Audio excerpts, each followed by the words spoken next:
The AFC North takes over the NFL on Saturday, closing out week 18. But before we get to Sunday, we got two Saturday games, Browns, Ravens, in which should be a true barn burner. And then, of course, the Bengals and Steelers to round out Saturday before we head into 14 games on Sunday and cap it off with a wonderful Vikings and Lions game as well.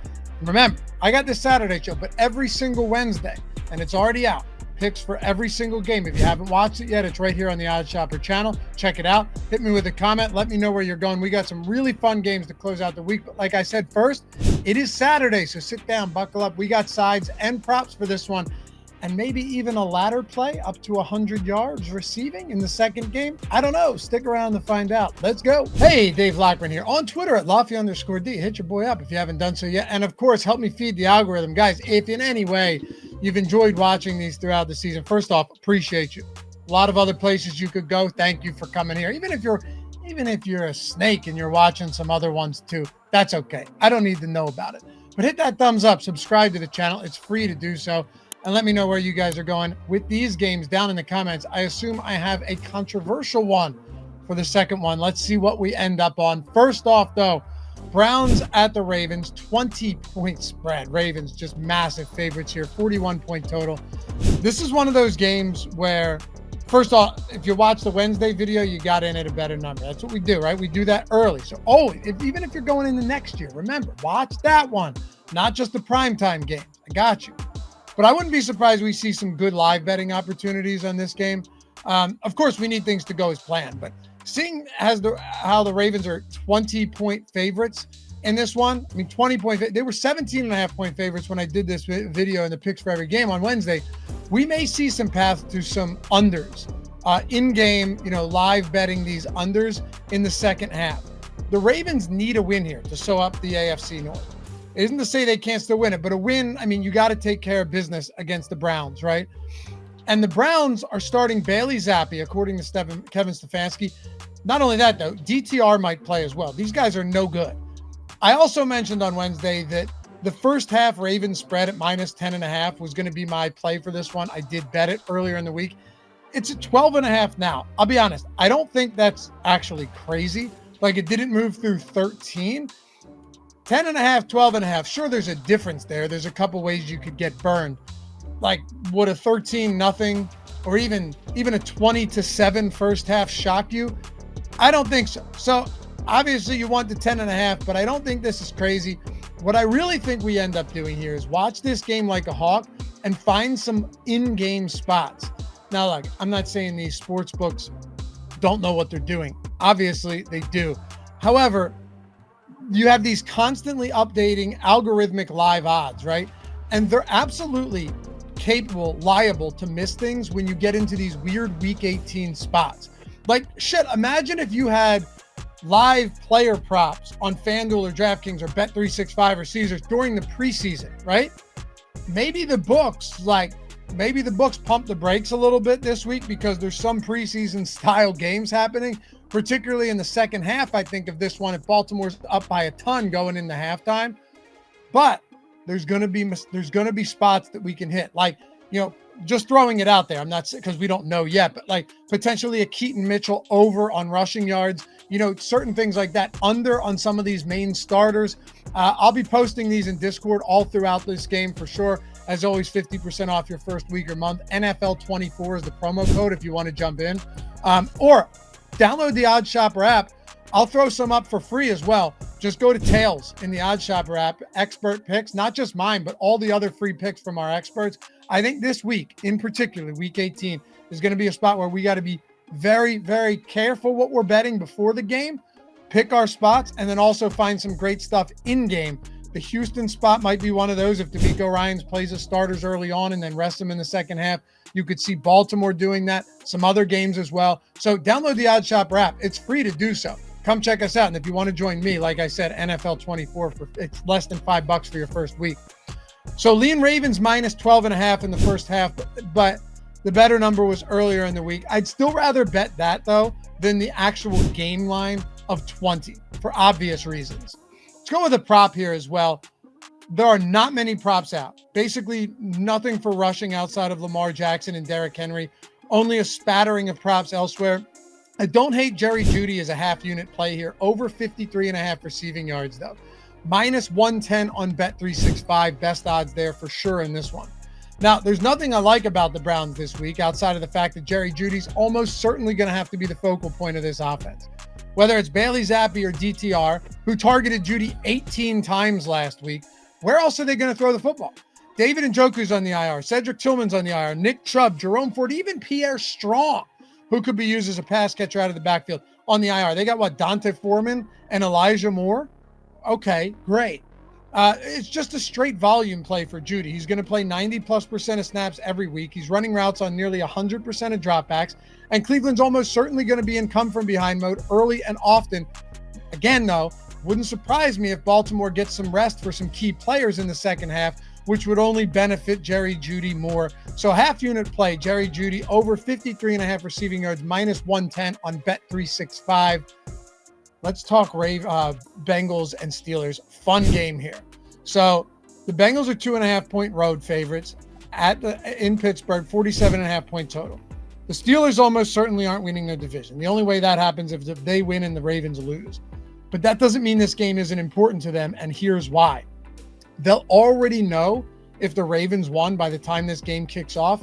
However, if the Steelers win, assuming the Ravens already won, right? We're not going to go crazy and assume that the Ravens lose this game. Who knows? Crazier shit has happened. But let's keep our feet grounded in reality for a moment and assume the Ravens are going to win this game where they're 20-point home favorites against Bailey Zappi. Let's assume they win, but the Steelers also win. That means they grab the 5 seed instead of the 6.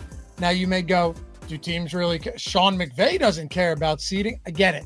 But I think any coach would be crazy not to care about this seed, because if they lose and the Chargers win against the Raiders, where they're 4.5-point favorites, that means that they're going to travel to Baltimore, the Steelers, to take on the Ravens.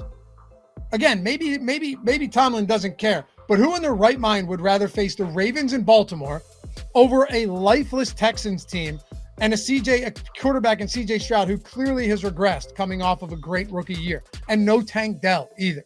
Come on. And an offensive line, no less, that hasn't been able to protect it. That is the bread and butter of this defense for the Steelers. Of course you want to go to Houston instead of Baltimore. So I see it as a big game regardless of what happens in Baltimore. Anyway, the Bengals have a huge spot too, right? They're clinging to the slightest of playoff hopes. They need not only to win, but they need for the Broncos to lose as 10.5-point favorites against Kansas City, where Andy Reid's likely sitting as starters and already announced that Carson Wentz is going to start. They also need Miami to lose to the Jets in New York. I think that is the most feasible spot, is that the Dolphins lose to Aaron Rodgers in what's probably his send-off game, get him the 500 touchdown, say goodbye. I could see that being the case for sure, but it's still a highly unlikely situation altogether. Now, I have no doubt the Bengals are going to be one of maybe the chalkiest team of the whole week. How could people not love them right now? Shit, we've been backing them for weeks with great success. But there's something about this spot that just screams Tomlin game. This is where you let me know down below. I read every comment. I try and respond to all of them. You know, I like going back and forth. It's good when we don't all have the same opinions, isn't it? Just come here, get the information, and if you decide you see it the other way, awesome.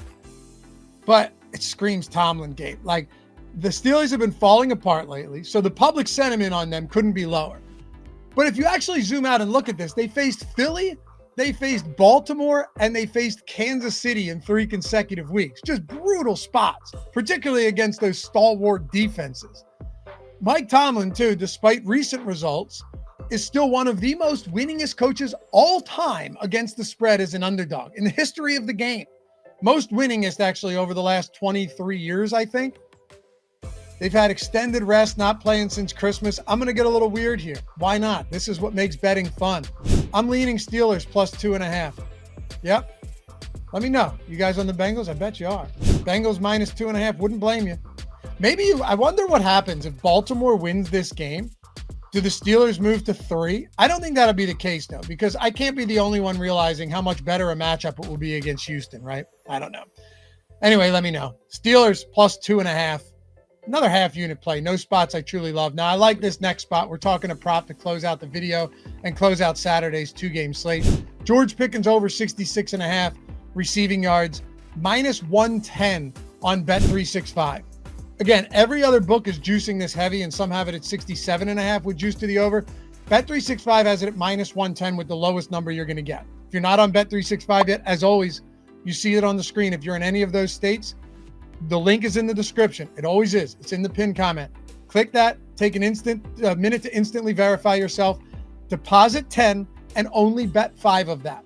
You could bet it on a live in-game spot for Baltimore. Bet it on Russian ping pong for all it matters. As soon as the bet settles, you have $150 in bonus bets that you didn't have at the time of watching this video. It's legit no-brainer. So if you're not there yet, use that link, hop over there, deposit 10, bet 5, get 150 in bonus bets. Use it on whatever it is you want. And it doesn't matter if your bet wins or loses, by the way. Just bet 5 of the 10 and get 150. Bing, bang, boom. But I like this Pickens spot. By the way, 21 years or older to gamble. Gambling problem. Call or text 1-800-GAMBLE. I like this Pickens spot. You know, the media was trying to cause a rift, create a rift between him and Russell Wilson about the miscommunication in the end zone on the interception against Kansas City. Like it would have mattered. But I mean, it's just a great bounce back spot here, is it not? Cincinnati's still vulnerable through the air. We saw that last week with Bo Nix and Marvin Mims tearing them up. We've seen it all season long, really. And last time these two teams faced each other, what was the score? 42-38, something insane. Now, I'm not saying in a divisional spot you're going to get fireworks like that again with 80 combined points. What I am saying, though, is this is one of these spots where Pickens can really dominate. And I think you have to lean on him. They don't have viable pass catchers outside of, a possession guy and a red zone guy and Pat Freiermuth. Pickens is the man. Over 66.5 receiving yards. Huge game for them, in my opinion, at least. I think it's a great number to get in at. I'm also laddering this to 100 plus. Structure it properly. Don't go throwing a full unit on 100 plus yards, right? Ladder it properly.